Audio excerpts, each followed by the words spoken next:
दरम्यान जाती-जातींमध्ये तेढ निर्माण करण्यासाठी हे विधेयक आणलं असल्याची प्रतिक्रिया आता काँग्रेसचे नेते नसीम खान यांनी दिली आहे। तसंच महाराष्ट्रामध्ये 1 लाख एकरपेक्षा अधिक जमिनी या वक्फ बोर्डाच्या आहेत असा देखील दावा नसीम खान यांनी केलाय। तर 1 लाखापैकी 30,000 एकर जमिनीवरती अतिक्रमण सध्या सुरू असल्याचं देखील नसीम खान यांनी म्हटलेलं आहे। तर अतिक्रमण झालेल्या जमिनीवर शासकीय कार्यालयांसोबतच खासगी कार्यालये सुद्धा असल्याचा दावा नसीम खान यांनी केलाय। तर सगळ्यात जास्त जमिनी या वक्फ बोर्डाच्या या मराठवाड्यात असल्याचा देखील दावा काँग्रेसचे नेते नसीम खान यांनी केलेला आहे। या संदर्भात त्यांच्याशी बातचीत केली आमच्या प्रतिनिधींनी, पाहूया। सुधारणा विधेयक लोकसभेमध्ये सादर करण्यात आलेलं आहे आणि या सगळ्याबाबत बोलण्यासाठी आपल्यासोबत राज्याचे माजी मंत्री नसीम खान आहेत। ज्या प्रकारे आपण बघितलं महाराष्ट्रामध्ये सुद्धा साधारणपणे तुम्ही मंत्री असताना सर्वेक्षण केलं होतं, किती एकर जागा ही वक्फ बोर्डाची आहे आणि किती जागेवर अतिक्रमण झालेलं आहे, काही माहिती?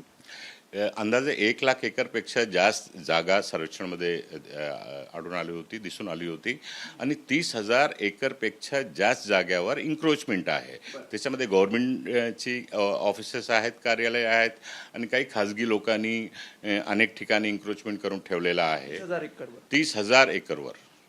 तर ही सर्व जी मिल्कियत आहे, ही मिल्कियतवर जे इन्क्रोचमेंट आहे, सरकारची जबाबदारी आहे की जो इन्क्रोचमेंट आहे त्याला अतिक्रमण जे आहे ते अतिक्रमण मुक्त अगोदर केला पाहिजे, त्याच्यासाठी कारवाई केली पाहिजे। या विधेयकामुळे होईल काय होईल ह्याच्यामध्ये कशी शक्य आहे? उलट इन्क्रोचमेंट वाढण्याची शक्यता आहे। याच्यामध्ये जिल्हाधिकारी सर्वेक्षण करतील, त्याच्यात ते आढळेल आणि मग हे होऊ शकतं। जिल्हा अधिकारी शेवटी सरकारच्या ताब्यात आहेत, सरकारच्या हस्तक्षेप वाढेल, राजकीय हस्तक्षेप वाढेल आणि राजकीय लोकांनी बळकावलेली जागा आहे ही सगळी।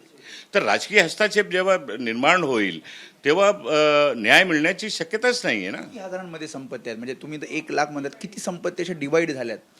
अनेक मला वाटतं की 40 ते 50 हजार प्रॉपर्टी संपत्ती संपूर्ण महाराष्ट्रामध्ये आहे। जास्ती मराठवाड्यामध्ये जास्त आहे, मराठवाडा आहे, पश्चिम महाराष्ट्र आहे, कोकणामध्ये आहे, अनेक ठिकाणी वक्फ बोर्डाची जागा आहे जे वक्फ करण्यात आलेली आहे। पण काही होणार नाही असं तुमचं म्हणणं आहे?